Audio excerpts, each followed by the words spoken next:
Sampai bab berapa, Kak? Bab 2 Bu. Bab 2. Oke, bimbingannya siapa, Kak Aswin? Buka dek. Bukan, Dek. Oke. Baik. Yang akan, jadi yang belum skripsi ada juga ya di sini, tapi sedang mempersiapkan ya. Berarti rata-rata angkatan 21 dan 20. Oke. Sebelumnya saya mau mengingatkan soal administrasi. Apakah kakak-kakak yang sedang skripsi sudah ada SPD? Surat Dah, penunjukan dosen sudah ya. Itu beda dengan surat dari prodi ya Kak ya. Kalau surat penunjukan dosen itu 2 lembar, 2 halaman ya. Dan di situ ada apa namanya kolom untuk ditandatangani dosen pembimbing. Kalau surat dari prodi itu yang tanda tangan adalah Kaprodi. Ya, mohon itu dibedakan. Jadi akan ada 2 yang harus Anda miliki. Kalau Anda baru memiliki yang surat dari prodi yang baru ditandatangani Pak Erik itu bukan SPD. Jadi itu mohon dipastikan terlebih dahulu.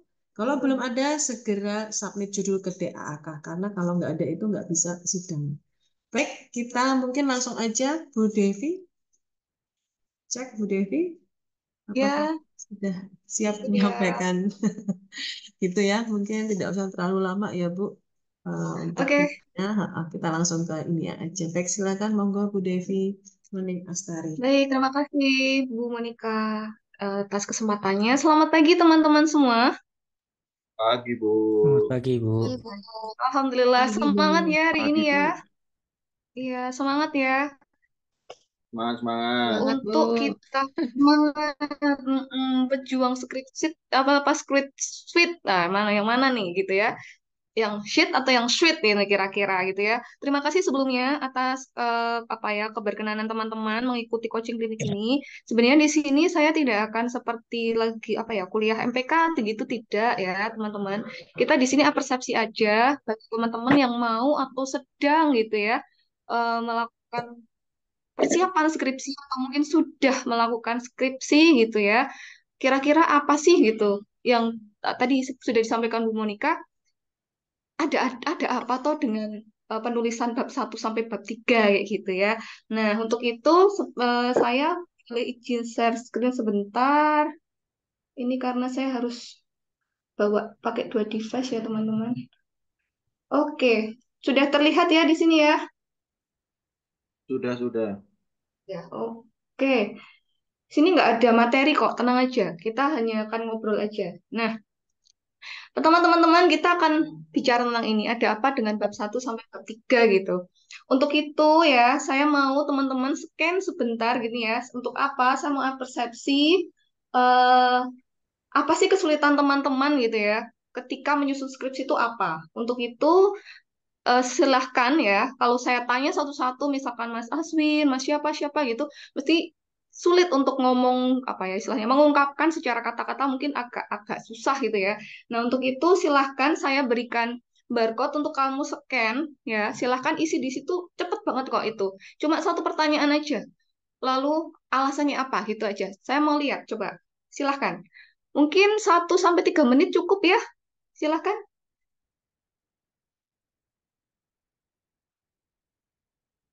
Bisa di scan nggak ya? Bisa bisa Bu. Bisa ya. Oke aman.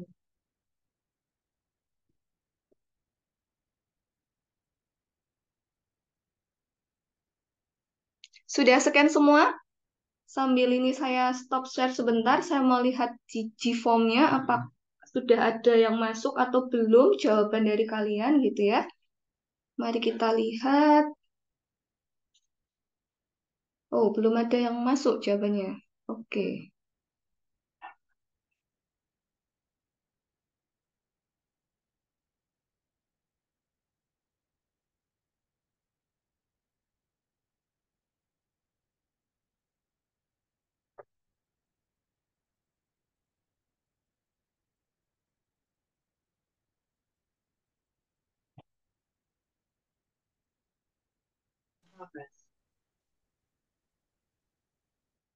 Tidak perlu dipikir susah-susah teman-teman ya. Oh, ada lagi. Oh, oke. Apa ini? Bu boleh minta mana ini tadi? Boleh minta share linknya Ibu, soalnya saya pakai HP. Oke, sebentar. Saya bukakan lagi. Oke, silahkan. Ada yang mungkin sudah selesai menjawabnya? Nggak usah dipikir berat-berat. Ini cuma sekedar kamu tuh curhat gitu loh.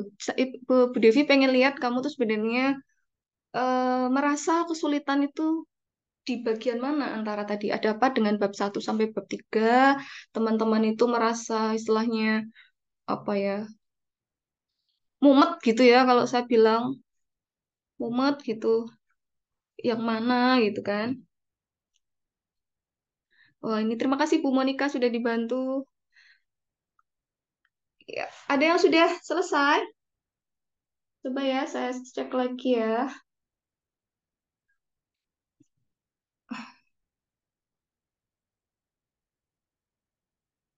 Kok belum masuk jawaban kalian ya?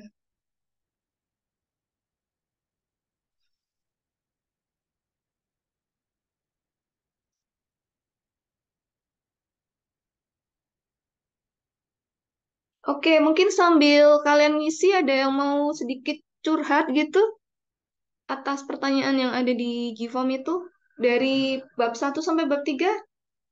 Kira-kira kalian tuh paling sulit yang mana tuh teman-teman? Ada yang mau jadi relawan apa ya? Mengungkapkan gitu kegelisahan hati gitu mungkin. Silahkan. Perlukah saya cap-cip-cup kembang kuncup atau kalian mau menyerahkan diri? Ayo, nggak apa-apa. Kita di sini cuma ngobrol kok. Silahkan siapa? Mas Aji, Mas Naufal apa siapa ini? Naufal. Oke. Atau Mas Abror atau siapa yuk yang mau berkenan berbagi sedikit gitu. Saya mau nulis proposal, Bu, tapi saya takut dengan bab 1. Saya mau nulis proposal, Bu, tapi saya takut di bab berapa gitu. Coba siapa yuk yang mau ngomong yuk? Ini karena saya belum, oh ada 2 jawaban, sudah masuk. Oke, menarik ini ya. Oke, oke. Rata-rata di bab 2 dan di bab 1. Oke, mari kita tunggu jawaban yang lain. Menarik ini. Bagaimana kegelisahan teman-teman terkait penyusunan? Ada yang latar belakangnya cuma 2 halaman. Oke. Sulit membuat kerangka berpikir. Oke. Ada lagi, ayo. Silahkan. Saya tunggu curahan hati kalian. Seperti apa kira-kira?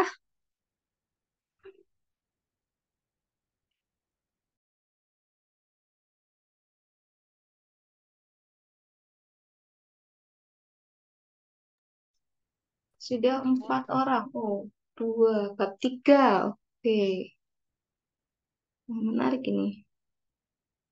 Bingung, wah nih. Bingung nih. Bingungnya kenapa ini ya? Hmm. Hmm. Bagaimana untuk membuat isi dari latar belakang? Bikin kerangka berpikirnya gimana? Oke, menjabarkan latar belakang dan rumusan masalah. Oke, kajian media, topik permasalahan itu.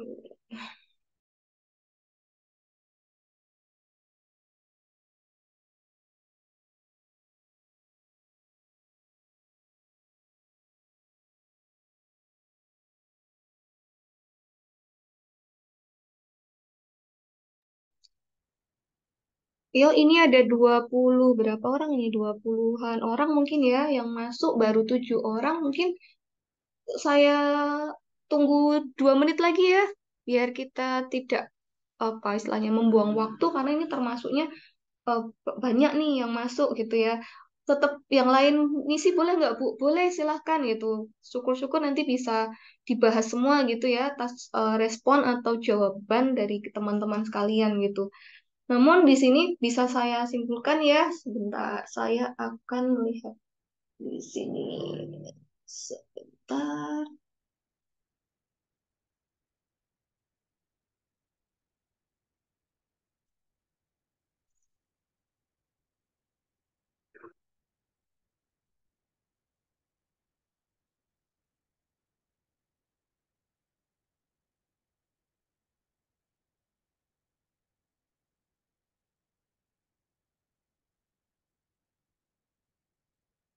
Nah, ini ya eh, hasil jawaban dari teman-teman ada 8 orang.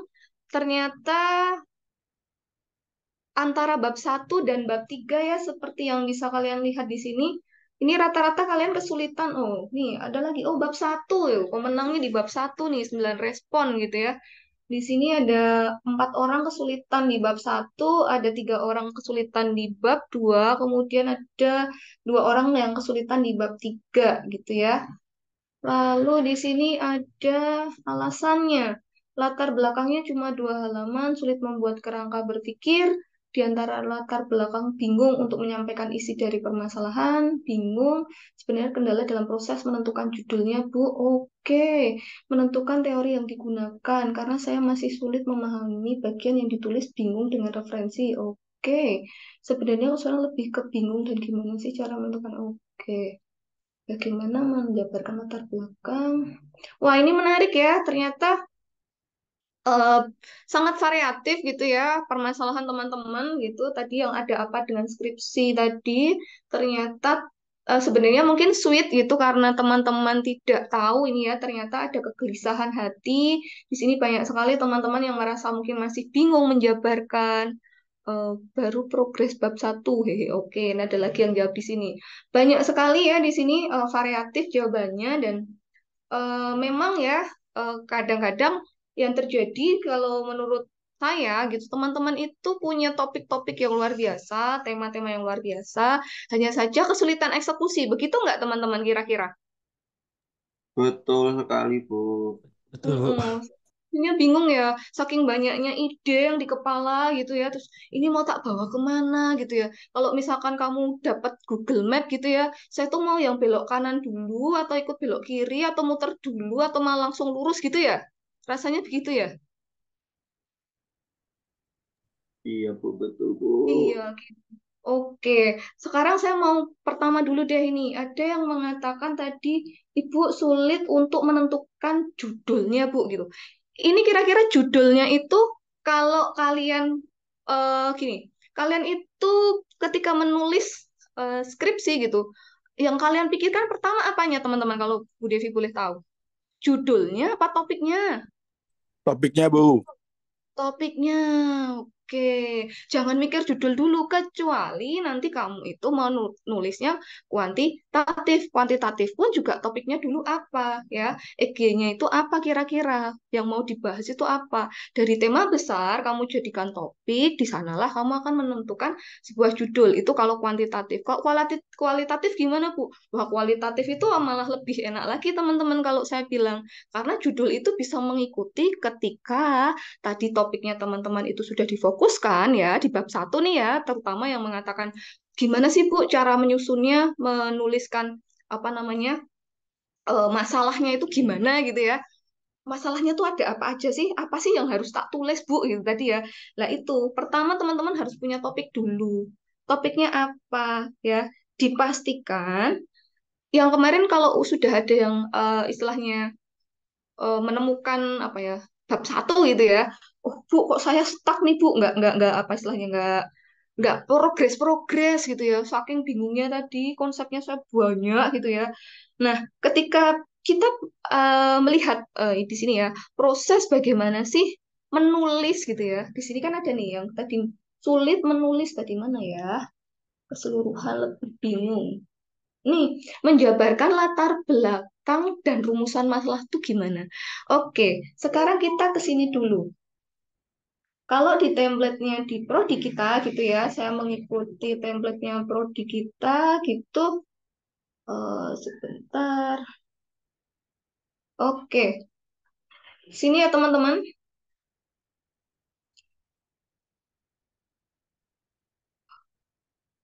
Kok nggak mau pindah ini? Oke.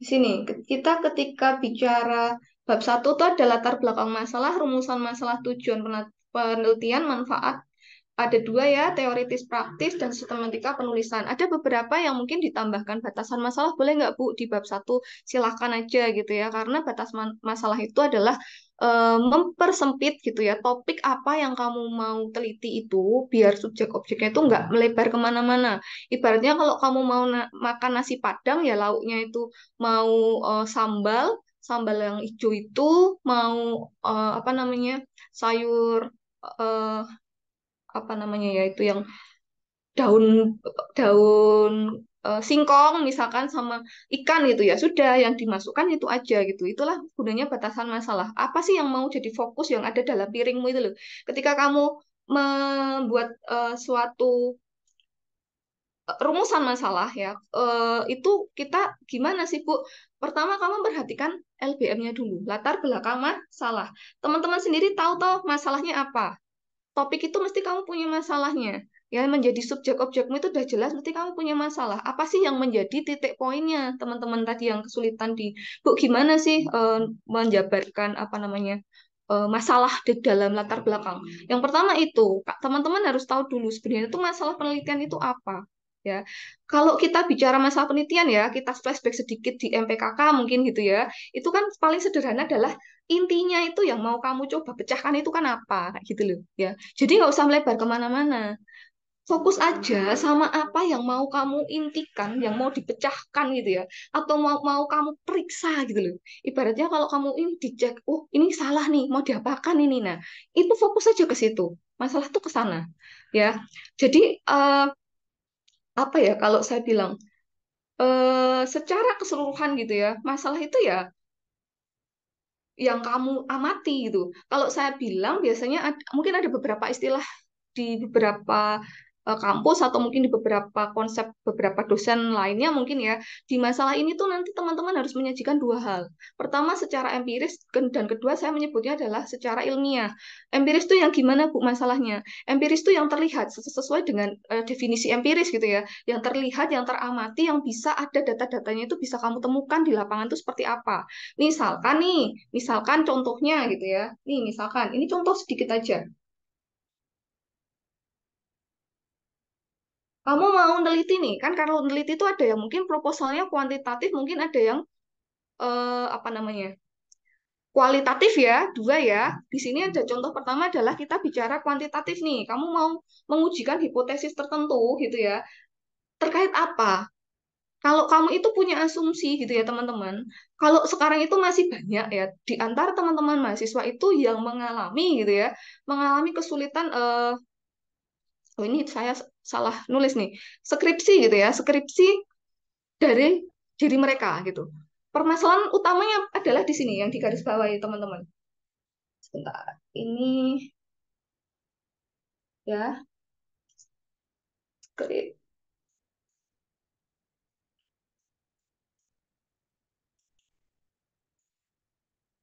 Nah, inilah masalah bahwa banyak sekali ya tantangan atau hal-hal yang dirasa gitu ya, orang ini kesulitan untuk menuliskan sebuah skripsi.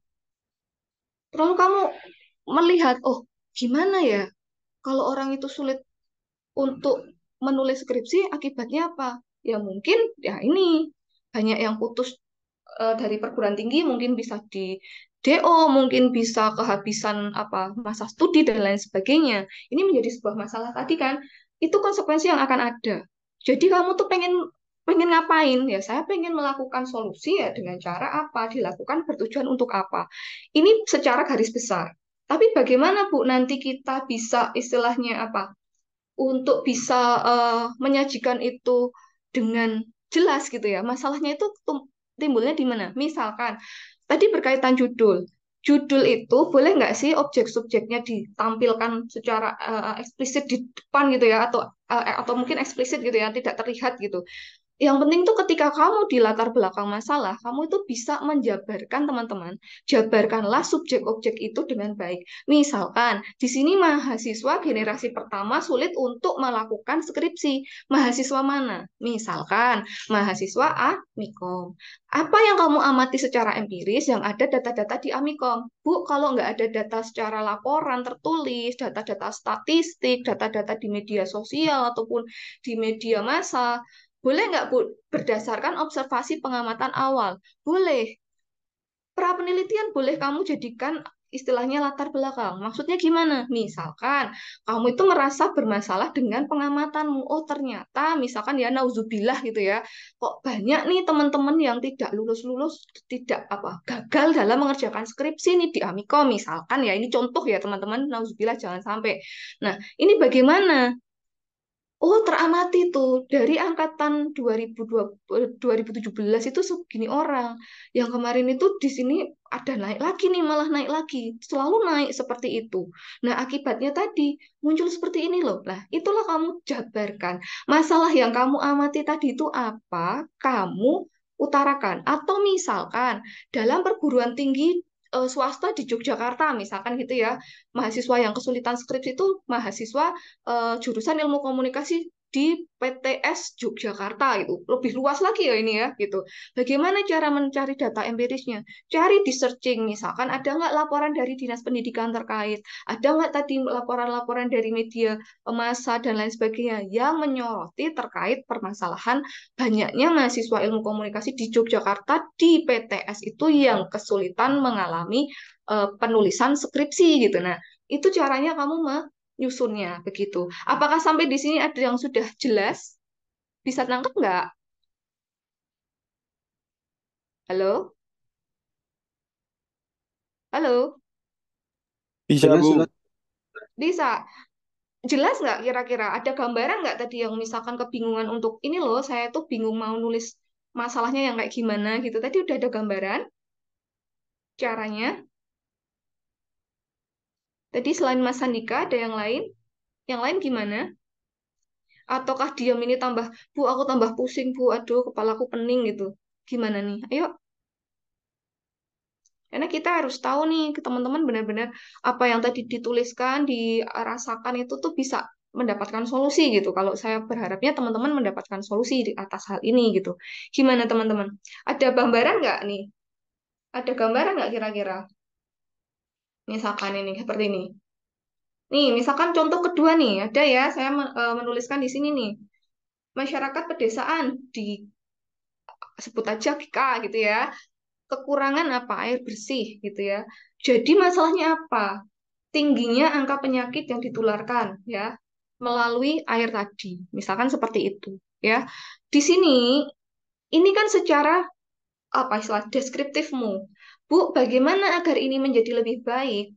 Otomatis kamu tadi loh ada data-data misalkan ada nggak ya terkait sanitasi air bersih itu seperti apa, terkait proyek-proyek pasokan yang ada di sana. Mungkin kamu bisa ke PDAM-nya, mungkin kamu bisa lihat data-data dari pemerintah daerahnya seperti apa, kasus di sini atau tingginya angka penyakit dan kematian bayi itu juga ada nggak dari Dinas Kesehatan yang mengeluarkan tentang data tersebut. Nah, ini menggambarkan dalam latar belakangmu itu jelas, teman-teman.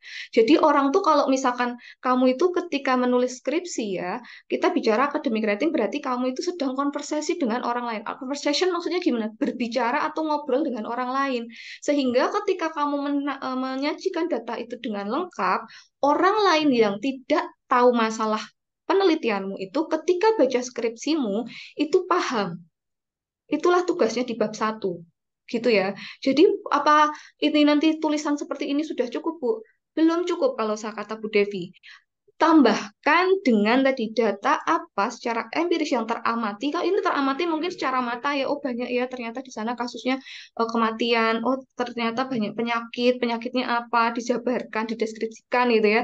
Tapi tadi akan lebih bagus ketika kamu bisa menyajikan data bukan sekedar asumsimu, oh banyak yang mati loh di sana, bukan begitu. Itu bisa saja subjektivitas seorang peneliti, tapi sertakanlah data yang benar-benar itu istilahnya apa ya? dapat dipertanggungjawabkan dan memang itu sumbernya jelas. Makanya kenapa ketika kalian membuat tulisan ilmiah skripsi ini, kamu itu selalu harus meletakkan kutipan. Kenapa kamu harus selalu memberikan sitasi untuk oh ini dari ambil dari datanya dari mana dan lain sebagainya. Seperti itu ya teman-teman ya. Jadi ada gambaran ya. Halo? Ya, Bu. Oke, thank you. Ada lagi yang mau ditanyakan. Kalau misalkan tadi rumusan masalahnya itu apa atau Bu gitu ya, kita katakanlah kamu sudah sedikit ngerti ya tadi terkait empirisnya sebuah masalah di eh, latar belakang. Dan pastikan teman-teman ketika kamu menulis latar belakang, pesan Bu Devi adalah perhatikan kamu itu mau pakai metode apa, kuantitatifkah atau kualitatifkah. Kalau kuantitatif selalu ingatlah sifatnya adalah deduktif. Sementara kalau kamu kualitatif, paragrafmu adalah bagaimana penyusunan sebuah permasalahan itu adalah secara induktif ya. Itu dibedakan. Ada yang begini piramidanya, ada yang begini piramidanya, dan itu harus diperhatikan ya. Fokusmu kemana tadi loh? Fokusmu dibatasi kemana? Itu penting. Kemudian tadi saya sudah menyinggung yang empirisnya, yang data-data teramati, terlihat, ada di sekitar kita, bisa kita lihat, apa kita tangkap dengan panca indera kita. Kemudian bagaimana yang dimaksud Bu Devi dengan ilmiah tadi? Biasanya kamu ketika menuliskan suatu latar belakang gitu ya, kamu harus disertakan misalkan ini kita berkait komunikasi kesehatan misalkan begitu ya. Kamu kaitkan ini dengan kata komunikasi kesehatan itu apa?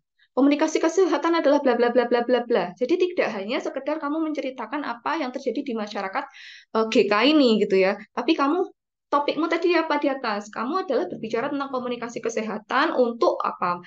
Mengurangi atau kalau nggak sosialisasi eh, apa namanya? Sosialisasi tentang eh, pemberdayaan masyarakat misalkan. Nah, ini kamu harus harus harus apa istilahnya harus mention gitu ya, harus kamu ungkapkan oh komunikasi kesehatan itu adalah apa, terus kenapa disebut ilmiah di sana. Selain kamu memberikan konsep apa itu yang disebut atau definisi ya tentang komunikasi kesehatan itu, kamu harus menunjukkan bahwa sudah ada orang yang meneliti tentang kasus komunikasi kesehatan ini. Bu, apakah harus plek jiplek dengan yang ada di penelitian saya? Nggak harus. Yang mention tentang bagaimana sih pentingnya tadi sosialisasi tentang komunikasi kesehatan itu sudah diteliti oleh siapa? Berarti apa? Berarti topik ini tuh sudah pernah digali. Sejauh mana orang-orang atau peneliti terdahulu itu menggali? Pertanyaannya adalah selalu begini, Ibu, kenapa di bab 1 itu harus ada penelitian terdahulu? Padahal kan di bab 2 sudah ada penelitian terdahulu. Bedanya adalah apa teman-teman? Di latar belakang ini kamu itu mementionkan bahwa memang ini sudah pernah didukung loh. Penelitian saya ini mau tak lakukan tapi sudah didukung oleh penelitian orang lain. Dan ini tuh berhenti di sini. Atau mungkin saya kemarin menemukan dia hanya menemukan 2 indikator, saya mau nambahin satu indikator atau faktor lain dan lain sebagainya. Jadi bedanya di sana. Kalau di latar belakang ini hanya kamu memadatkan atau asumsimu tadi itu di istilahnya dikuatkan dengan orang lain yang sudah meneliti dengan topik yang sama. Kalau di bab 2 itu benar-benar kamu mensintasa dari itu judulnya apa, metodenya apa, hasilnya apa, persamaan perbedaan dan kebaruan atau sumbangsih dari penelitianmu itu apa. Seperti itu ya. Ini pun sebenarnya juga bisa sedikit memention ke sana. Butuhnya penelitian orang lain gitu ya. Apakah mereka itu sudah apa istilahnya sudah sangat jelas atau sudah sangat dalam ketika meneliti adalah itu. Jadi tahu posisi penelitianmu itu di mana. Kalau kita sebut kemarin mungkin teman-teman ingat MPKK adalah ada novelty-nya, ada sesuatu hal yang baru. Urgensinya tuh nggak hanya sekedar wah ini penting, iya pentingnya di mana gitu ya teman-teman. Jadi itulah bedanya pentingnya permasalahan itu di bab 1. Kemudian kita cepat aja karena waktunya tinggal sebentar lagi gitu ya. Kita bicara tentang tadi adalah berkaitan dengan rumusan masalah atau bisa ya disebut juga adalah research questionnya tuh kayak gimana sih Bu gitu ya. Ya tadi itu namanya aja sebenarnya pernyataan atau pertanyaan masalah gitu, penelitian tuh apa gitu. Ya difokuskan aja. Kamu tuh mau tadi loh eh, keingintahuanmu itu ke arah mana? Ya, kalau misalkan kita biasanya ke kualitatif karena kamu mau analisis mendalam, ya hindari dengan kata apa ya. Apa boleh nggak sih Bu? Ya, bisa untuk kalau rumusanmu lebih dari satu sih mungkin bisa-bisa aja. Tapi kalau cuma satu rumusan kamu cuma apakah ini dapat menyebabkan gitu, ya jawabannya nanti cuma iya dan tidak. Nanti arahnya malah jadi menjadi kuantitatif. Tapi kalau kualitatif ya karena kedalaman gitu ya, kamu harus menanya kenapa, mengapa, atau bagaimana. Bagaimana toh pasokan air bersih, bagaimana tuh sosialisasi yang dilakukan oleh tenaga medis atau tenaga kesehatan yang ada di GK ini kok sampai air bersihnya seperti itu dan menyebabkan penyakit serta memunculkan banyak kematian bayi misalkan. Nah, ini kamu harus lebih dalam ya. Jadi itu dikaitkan dengan topik utamamu di judulnya tadi apa. Seperti itu. Kemudian jelas ya kalau tadi yang di sini sudah dibahas ya, tujuan penelitian jelas, tujuannya itu apa sih? Tadi itu menyelesaikan masalah dari konsekuensi yang ada itu tujuan kamu melakukan penelitian ini apa? Apakah untuk apa ya menganalisis secara mendalam terkait bagaimana proses sosialisasinya atau menganalisis terkait dengan apa kendala-kendala faktor-faktor yang terjadi di sana ataukah kamu cuma sekedar pengen tahu aja kok Bu saya apakah itu sudah sukses atau belum dan lain sebagainya itu nanti bahasanya bisa disesuaikan dengan apa yang kamu teliti. Kemudian manfaat ini juga nih sedikit mungkin teman-teman yang sudah nulis ataupun yang baru mau nulis gitu ya harus dibedakan ketika kita membuat teoritis dan praktis. Teoritis itu berkaitan dengan sumbangsi ilmu pengetahuan ya teman-teman, sementara praktis cukup kalian langsung mention aja implikasinya itu apa. Ya, hal-hal apa sih yang bisa langsung dipraktekkan, dilakukan setelah penelitianmu ini selesai gitu ya. Misalkan kalau kamu tadi, kita mungkin bukan ke kesehatan ya, kita sekarang ke media sosial gitu ya. Konten kreator gitu, misalkan ada yang jadi konten kreator. Bagaimana masalah praktisnya? Ya, oh ini, 5 menit lagi ya, oke. Eh, praktis adalah ketika kamu sudah bisa mengimplikasikan apa, misalkan, oh menjadi panduan pembuatan konten yang lebih baik untuk kedepannya oleh tim bla bla bla, misalkan seperti itu. Oke, karena ini kita waktunya singkat ya. Kedua adalah di sini bab 2 ya. Bab 2 itu ada sebentar. Bab 2 itu ada penelitian terdahulu, landasan konsep, landasan teori, kerangka berpikir dan hipotesis. Hipotesis itu ketika kamu memang melakukan kuantitatif gitu ya. Dan ini juga penelitian terdahulu itu tidak hanya sekedar kamu topiknya sama, perbedaan persamaannya apa, tapi tolong nanti teman-teman ketika menulis berikan resume ya teman-teman apa tadi yang sudah saya singgung di depan, ada nggak sih kebaruannya gitu ya apa yang membedakan itu. Kemudian landasan konsep dengan landasan teori itu berbeda ya. Ketika sebentar ada telepon. Ketika kita bilang konsep dan teori itu tolong dibedakan. Kalau memang tidak ada teori yang memang kamu gunakan, cukuplah pakai konsep aja, konseptualnya saja. Karena konsep itu hanya sekedar definisi-definisi ya untuk menggambarkan sesuatu fenomena tertentu. Tapi kalau landasan teori ini adalah serangkaian konsep. Dia lebih sistematis untuk bisa menjabarkan sebuah fenomena itu lebih mendalam gitu ya. Jadi ini tolong nanti teman-teman bedakan. Kemudian kerangka berpikir itu ya jelas ya tadi yang ada kesulitan ya. Mungkin nanti bisa suatu kapan lah gitu ya, nggak tahu, tapi semoga teman-teman bisa membuat kerangka berpikir dengan baik ya. Kalau kuantitatif enak ya, XY-nya aja seperti apa alurnya, tapi kalau misalkan apakah di kualitatif juga ada kerangka berpikir, mungkin teman-teman bisa memulai dengan cara tadi, permasalahan penelitiannya apa, bagaimana kamu mendekati, metodenya seperti apa, teorinya seperti apa, dan hasil akhirnya itu apa, menjawab pertanyaan penelitianmu atau enggak. Oke. Next adalah terakhir kita bicara ke bab 3. Bab 3 itu di sini juga banyak ya. Ada mungkin eh, di template punya Nikom ya. Mungkin bisa nanti disesuaikan gitu. Tapi biasanya di sana ada paradigma penelitiannya itu apa, jadi penelitiannya itu apa, waktu lokasi penelitian ya. Kalau kuantitatif nanti ada kualitatif ada subjek objek, sumber data penelitian dari mana, pengumpulan data gimana, lalu keabsahan data gimana. Ini kalau kualitatif. Kemudian kalau kuantitatif biasanya lebih panjang teman-teman. Ada paradigma penelitiannya itu apa, jenis penelitiannya gimana, waktu lokasi penelitiannya kapan, terus ada juga perbedaannya adalah variabel penelitiannya mana ya, ada EG-nya, ada populasi dan sampel ya ini. Kemudian ada definisi operasional penelitiannya, ada teknik pengumpulan data, uji reliabilitas, validitas data, dan teknik analisis data gitu ya. Jadi setidaknya nanti ketika kalian kemarin sudah apa ya, sudah eh, melakukan peneliti apa MPKK gitu ya. Mungkin saya rasa nanti bisa dibimbing oleh Bapak Ibu dosen sekalian ya. eh, Ikuti arahan Bapak Ibu dengan baik gitu sehingga kalian kalau misalkan kesulitan, saya harap juga teman-teman itu ketika menuliskan skripsi gitu ya, bukan dengan cara menjadi hantu atau hilang, tapi tadi itu coba ungkapkanlah eh, apa sih yang menjadi kendala kesulitan gitu agar pembimbing kalian juga bisa memberikan solusi terbaik seperti itu. Mungkin gitu, Bu Monika. Ada kurang lebihnya, saya mohon maaf. Terima kasih teman-teman atas antusiasnya. Baik, terima kasih Bu Devi. Kalau ini ada pertanyaan. Kita jawab pertanyaan dulu kali ya. Ini ada satu pertanyaan yang dari Kak Aji ya. Bu, saya mau tanya perihal administrasi. Oh, oke, administrasi nanti ya Kak ya. Deh. Nanti. Kalau terkait penulisan ada untuk Bu Devi yang reguler.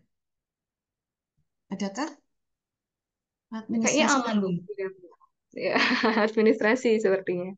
Administrasi ya tadi ya, kayaknya administrasi ini memang cukup membuat gelisah ya. Baik. Kalau tidak ada, eh, atau mungkin nanti baru kepikiran ya, bisa disampaikan di apa chat box ya terkait dengan skripsi reguler. Terima kasih banyak ya Bu Devi.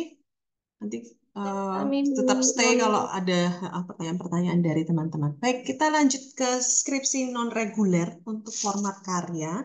Ya, kita ada Pak Andreas di sini. Halo Pak Andreas. Bola. Masih gelap, Pak. Bentar, mendung, Bu. Nggak ada gambar apapun di situ. Oh iya, masih gelap ya. Nah, iya. Kita ada Pak Andreas Lima Mungkas.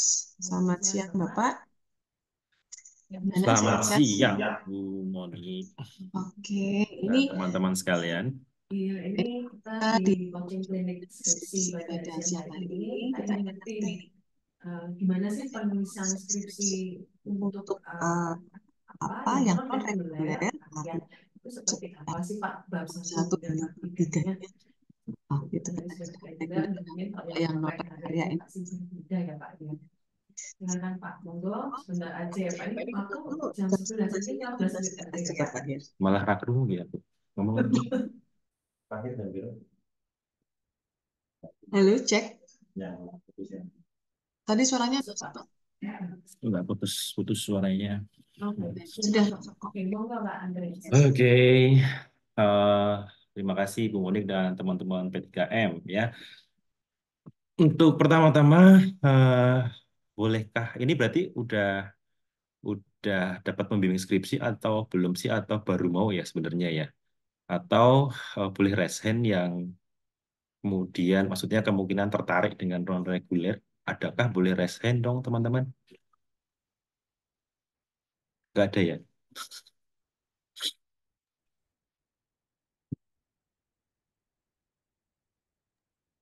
Oh enggak. Kenapa Kelvin? Kelvin kayaknya buka mic tadi. Sudah dapat dosen, Pak. Cuma Oh, apa? eh, Belum apa selesai aja ngerjainnya. oke, berarti buat karya apa nih? Fotografi Oh, fotografi. Oke, fotografi ya. Berarti udah ngerjain bab satu juga.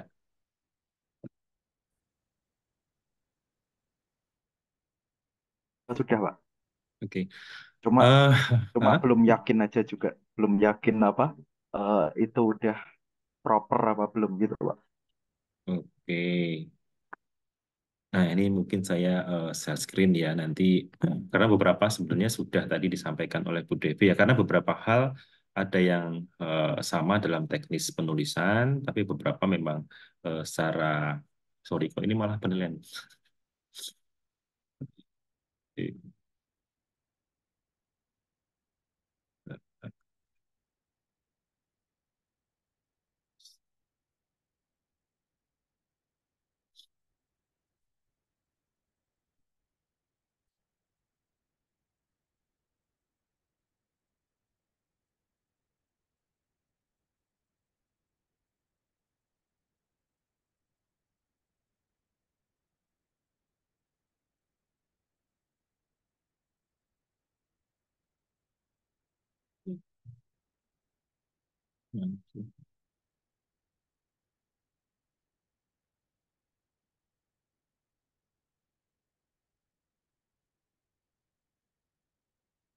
share screen.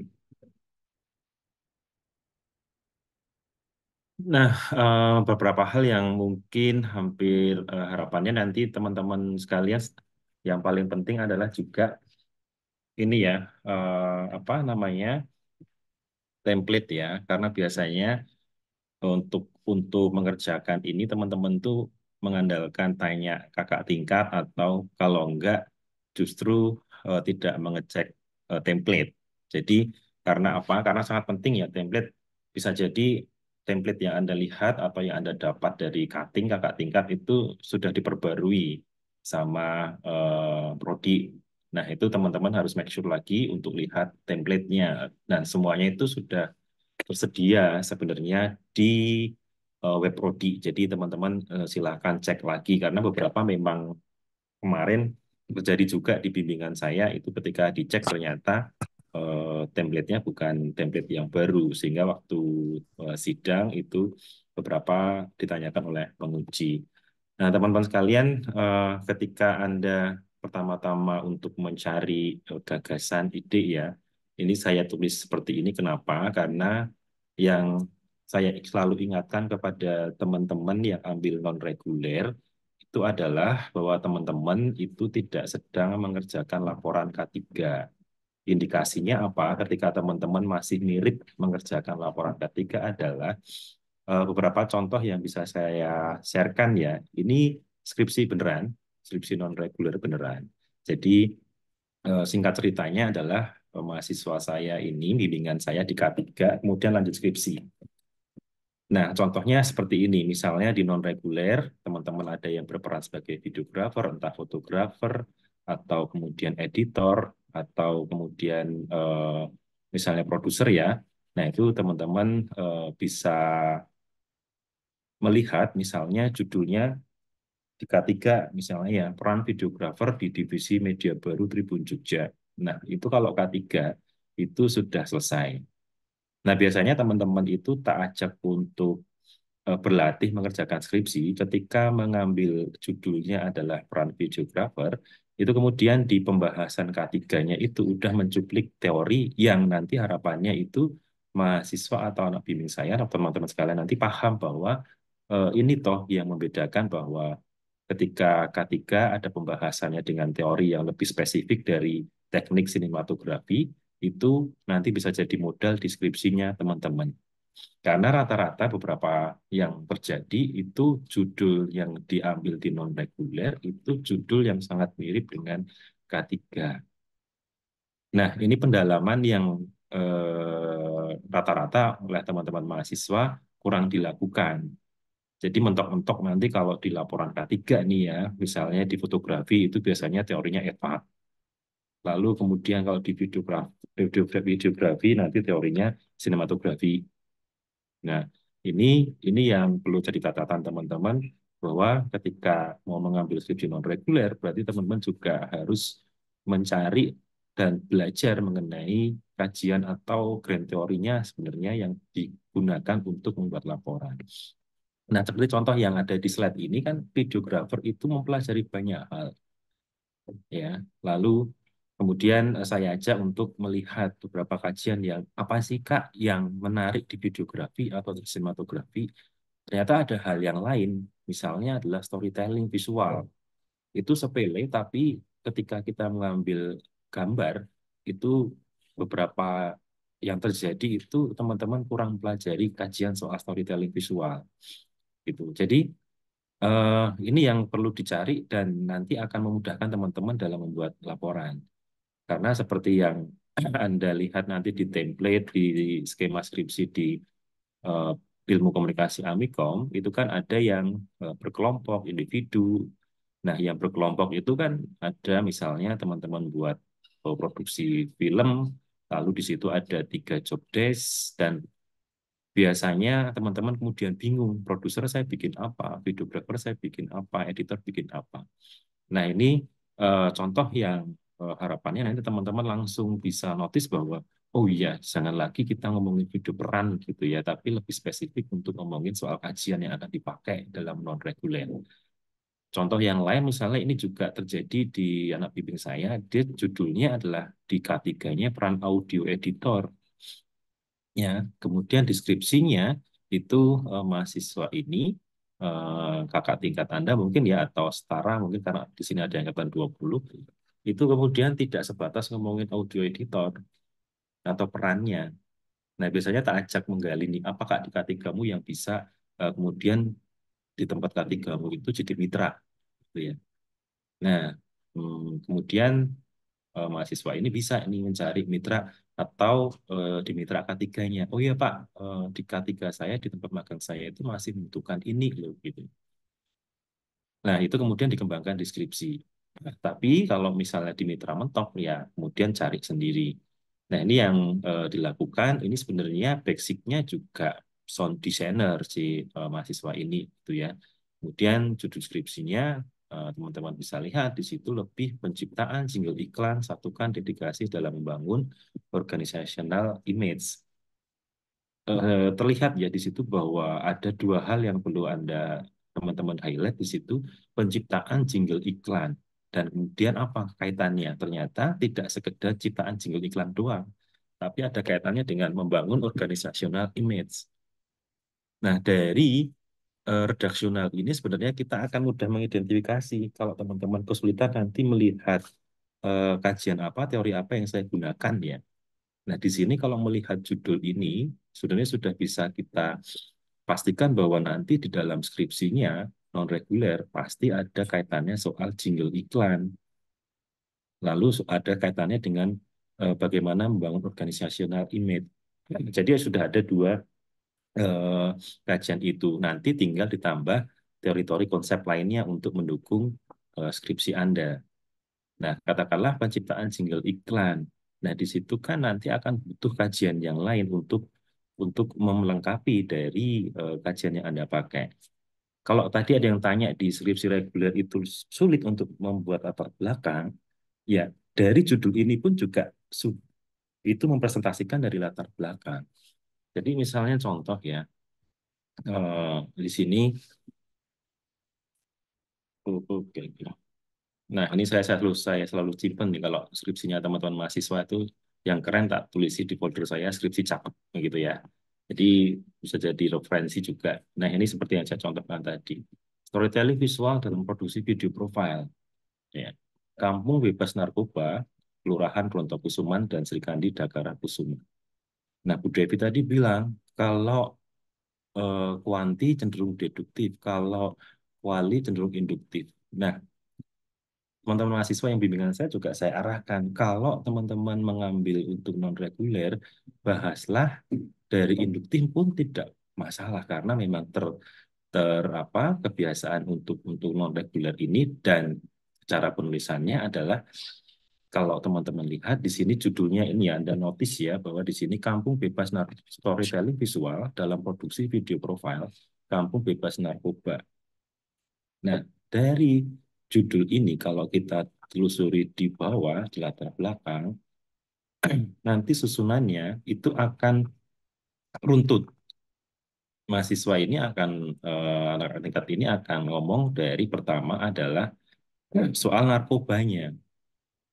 Jadi nggak langsung dia ngomongin storytelling visualnya.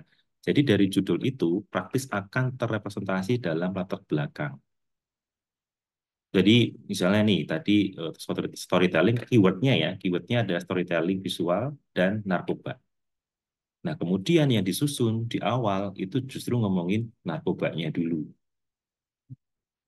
Dan narkoba yang Anda tuliskan ini, yang dituliskan ini itu didukung dengan referensi. Tidak bisa hanya menulis hasil imajinasi Anda. Gitu. Teman-teman sih sebenarnya bisa mengimajinasikan atau berasumsi dalam pikirannya teman-teman ya, tapi tentu saja apa yang Anda temukan, Anda bayangkan itu didukung dengan referensi. Jadi kalau Bu Devi bilang ada data empirik, kemudian ada data-data referensi pendukung lainnya, misalnya dari jurnal, kemudian dari buku. Nah, itu yang sangat penting. Anda lihat di sini dia ngomongin narkoba, ya, kesadaran akan bahaya narkoba. Nah, kemudian didukung juga oleh data kasus narkoba. Dapat dari mana? Ya, ini dapat dari data di media massa. Anda lihat di sini redaksi 2023. Redaksi 2023 itu data dari media massa yang kalau Anda klik di media online, itu kemungkinan tidak ada ditulis penulisnya. Kalau ada penulisnya, misalnya penulisnya di media online itu misalnya namanya saya, Andreas Dwi Pamungkas, ya tulis aja misalnya Pamungkas 2023. Jadi pasti mendukung dari apa yang diomongkan di atasnya. Logika paragraf itu sangat penting sekali. Sehingga ketika apa dibaca itu sangat enak. Kenapa ujian skripsi itu juga sangat cepat? Karena ketika melihat latar belakang yang acak-acakan pun udah langsung, wah ini bikin bikin pusing nih, pasti logika antar paragrafnya nggak jalan. Kalau Anda lihat di sana, di paragraf 1 ngomong apa? Ngomong soal bahaya narkoba, kesadaran kurang, lalu butuh strategi untuk melibatkan pencegahan dan penegakan, didukung pula oleh data soal kasus narkobanya. Yang data itu terverifikasi ya valid dari media massa. Nah, kemudian ini juga didukung oleh tadi dari Bu Devi menyatakan kalau perlu data empirik awal atau observasi. Boleh banget. Di sini tuliskan berdasarkan riset awal melalui wawancara penulis dengan Sumarmi, ini kurang lokasi dan tempat ya. Untuk narkoba itu butuh kearifan lokal dan kemudian di situ diterangkan bahwa susunannya sangat jelas. Kalau di narkoba, narkoba lalu ada riset awalnya. Ini sudah mau mulai masuk di objek yang akan dibuat karyanya. Semoga yang nggak tahu ya yang pakai HP, semoga Anda bisa mencermatinya. Nah, riset awal ini kadangkala untuk non-reguler itu juga jarang dilakukan. Misalnya Anda memilih objek tertentu, itu malah keluarnya di sidang. Kenapa Kak urgensinya memilih memilih Dakara Kusuma sebagai organisasi yang melakukan pencegahan narkoba. Misalnya di latar belakang nggak keluar, hanya keluar di omongan waktu sidang. Nah, itu yang harusnya tidak terjadi, sehingga Anda bisa mengawalinya ketika menyusun latar belakang, walaupun ini non-reguler, itu sama dengan tulisan ilmiah, selalu didukung dengan data. Kemudian wawancara bisa ditaruh mana? Bisa aja berdasarkan riset awal, di awal kalimat bisa. Atau Anda mau bukukan di citasi belakang juga bisa. Ini nama yang sama ya kalau Anda lihat Sumaryati, lalu di atasnya juga berdasarkan wawancara penulis dengan Sumarni. Nah, ini yang kemudian harapannya teman-teman bisa melakukan ini dalam skripsi yang non-reguler juga. Nah, ini kebetulan riset awalnya tidak hanya dilakukan oleh satu informan ya, tapi ada dua informan di objek yang akan dibuat produksinya. Nah, tadi diingat bahwa ada dua keyword soal storytelling visual dan narkoba. Ya, nah tadi di awal ada storytelling visual, lalu video profile, lalu kemudian ada narkoba. Narkoba sudah dibahas di atas, turun ke bawah itu kemudian soal riset awal di objek penelitiannya atau objek produksinya, lalu keyword kedua adalah video profile. Intinya mau ngomong bahwa narkoba itu angkanya tinggi, butuh strategi pencegahan, dan objek yang diproduksi ini melakukan pencegahan. Nah, strategi pencegahannya dengan menggunakan video profile. Nah, video profile ditulislah di sini di di di paragraf selanjutnya. Dan itu pun tidak hanya asal ngomong, tapi juga didukung dengan referensi lagi. Setelah ngomongin video profile, apa itu pengertian video profile, bagaimana urgensinya video profile untuk apa? Untuk pencegahan narkoba itu dibahas di latar belakang. Nah, yang terpenting lagi dan jangan kelewatan adalah tadi keyword yang ketiga adalah soal storytelling visual. Karena kalau dalam penelitian kualitatif atau kemudian dalam reguler, itu pasti di-spill dikit Kak, grand teorinya apa yang mau dipakai. Nah, di sini di spill nih setelah membahas ngomongin soal video profile, kemudian di paragraf terakhirnya mau closing itu arahnya udah bahas storytelling visual. Jadi dari latar belakang itu pembimbing Anda ataupun nanti penguji Anda di sidang itu bisa melihat latar belakang Anda ditulis secara komprehensif dan tersusun dengan baik antara paragraf yang satu sampai paragraf yang terakhir. Nah, itu yang biasanya terlewatkan atau katakanlah tadi bingung. Saya menulisnya dari mana? Kalau bingung, lebih baik Anda bisa tuh apa? Membuat bagan untuk menulis latar belakang Anda. Kira-kira saya mau ngomong apa aja dulu. Itu eh, biasa juga kita lakukan. Sorry, ini saya contohkan kemarin nih. Opsinya kemarin.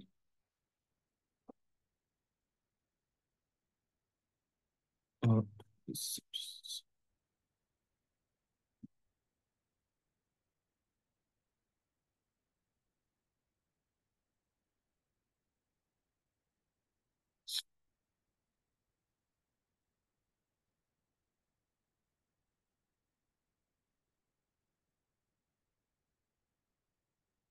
Nah, Anda bisa menuliskan misalnya karena induktif, berarti piramida tegak, gitu ya. Jadi Anda akan menuliskan apa dulu? Tadi keywordnya ada narkoba, lalu kemudian ada video profile, lalu ada storytelling visual. Kita ngomongin narkobanya dulu, katakanlah. Lalu kemudian ke bawah ngomongin storytelling visualnya. Nah, sebenarnya cara ini yang mempermudah teman-teman nanti ketika menuliskan latar belakang. Karena latar belakang itu kalau di pembimbing saya dan mungkin juga di pembimbing lain itu menjadi pondasi awal yang sangat penting banget ketika teman-teman nanti akan memulai di bab-bab berikutnya. Yang itu biasanya ya terlewatkan lagi oleh teman-teman bahwa saya bingung nih membuat apa gambar belakangnya kayak apa nih Pak. Nah, harapannya nanti tidak terjadi lagi gitu ya ketika teman-teman mengikuti coaching klinik ini. Nah, kemudian untuk bab selanjutnya, kalau tadi udah dilihat di sini, ya, kemudian di bab 1 itu ada manfaat karya, kemudian ada manfaat karya secara praktis. Nah, itu jelaskan, gitu.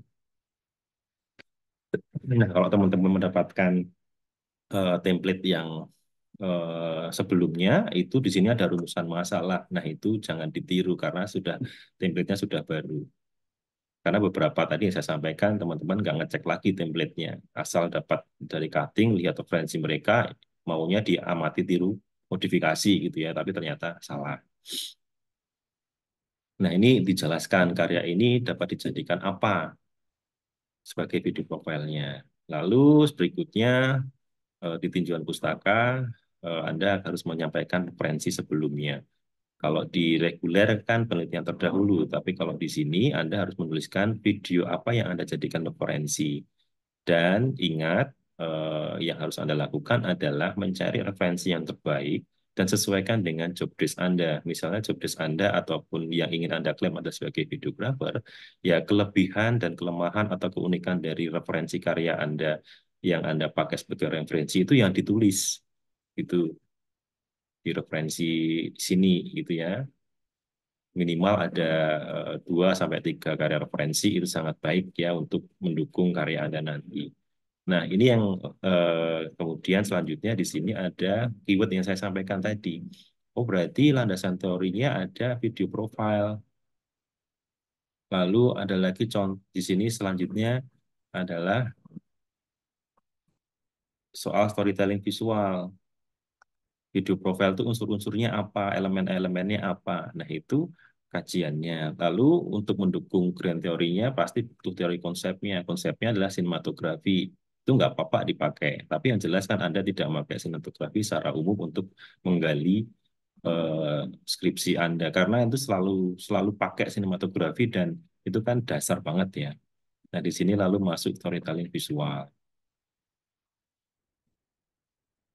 Apa saja indikator untuk storytelling visual. Lalu kemudian bab selanjutnya ada riset dalam praproduksi.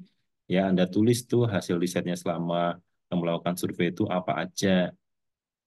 ditulis yang tadi kemungkinan sudah ditulis sedikit ya di latar belakang, tapi di sini Anda bisa menjelaskan secara lebih komplit untuk riset dalam praproduksinya.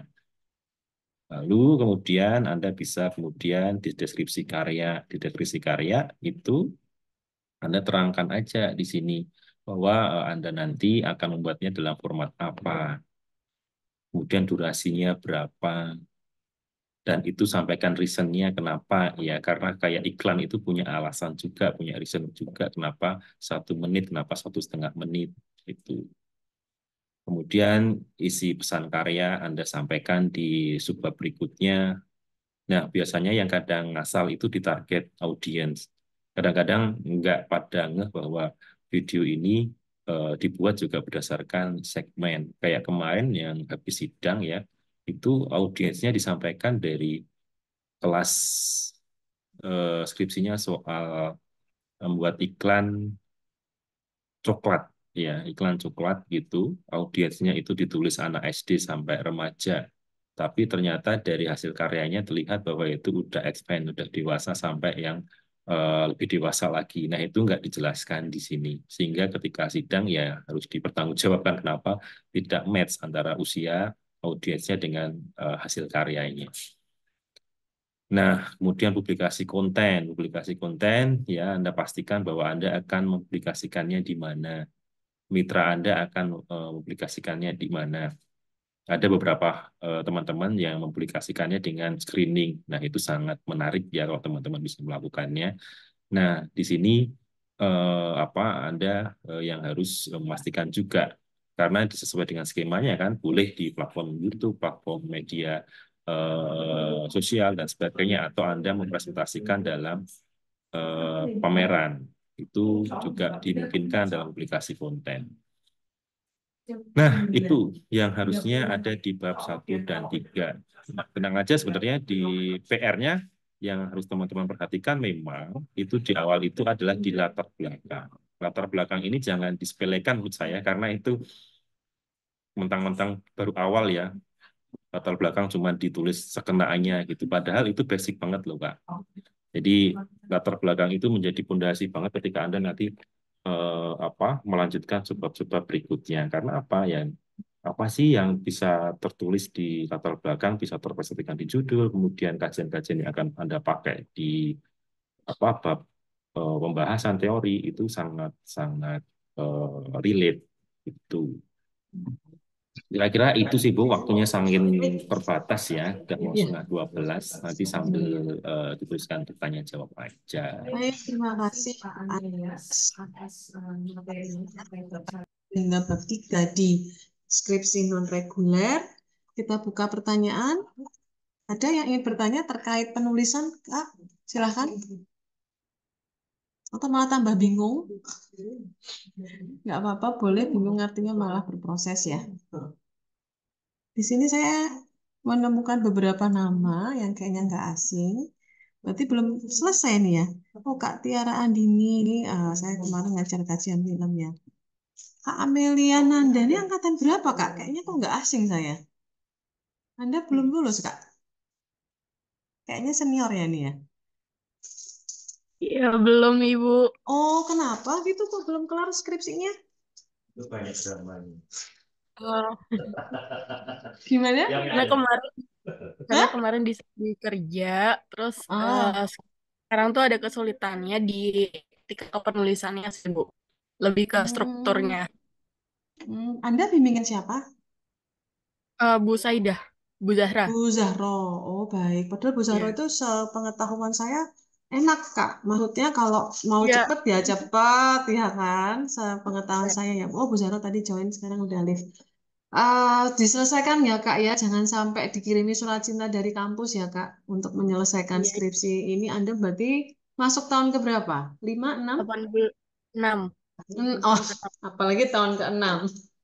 Kalau soalnya gini, ini pengalaman ya yang terjadi ketika kita itu menunda-nunda tugas akhir. Yang ada itu kita mau melakukan apapun, mau melangkah kemana itu sulit karena kayak ada beban. Jadi nggak lepas gitu loh, mau misalnya mau ke Jakarta, berkarir apa itu kayak ada yang istilahnya gondeli ya bahasa Jawanya ya. Ya, ada yang beban gitu. Nah, itu tampaknya harus diselesaikan dulu ya. Kalau enggak nanti pasti akan bikin kita tuh nggak lost kerjanya. Itu kakak-kakak yang lain juga gitu ya, yang angkatan 20, 19 ya, segera diselesaikan tugas akhirnya skripsinya. Tidak ada pertanyaan terkait penulisan? Baik, saya jawab dulu terkait administrasi ya. Ini dari Kak Aji mau nanya tentang kalau mau ganti objek ya Kak ya. Kak Aji masih gabung nggak? Oh masih, oke. Halo Kak Aji, cek Kak Aji. Halo, oke. Baik, saya sedikit Halo. jelaskan.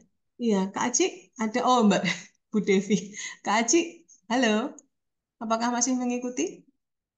Jadi Kak Aji bertanya tentang kalau mau ganti objek, berarti kan harus ganti judul juga ya, karena kan ini merombak cukup banyak, maka kakak harus ajukan apa ke prodi lagi, ke form prodi pengajuan awal. Betul ya, benar.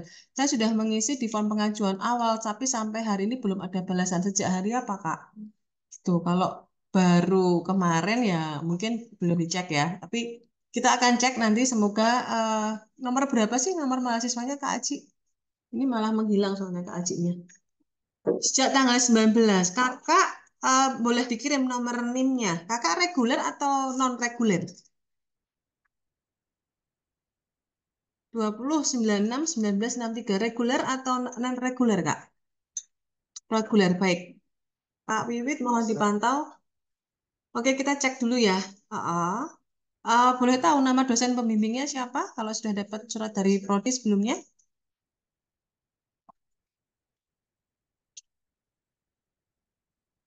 Oh, Bu Sarah. Oke, Bu Sarah Kak, Pak Wiwit. Ini akan kita cek dulu ya. Oke, kemudian ada pertanyaan tadi terkait Kak Enggar Wahyu masih ada nggak ya? Masih join nggak ya?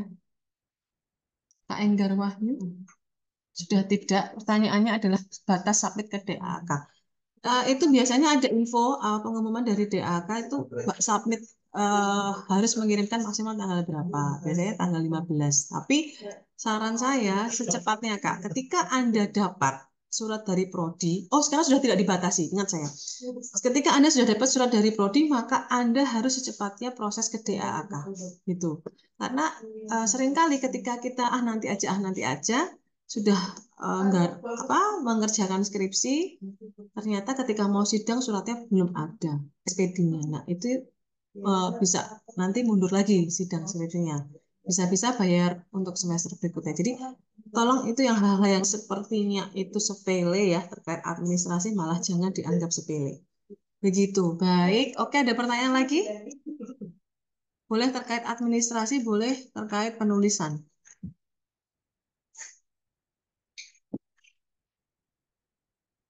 Tidak ada. Baik. Ini sudah.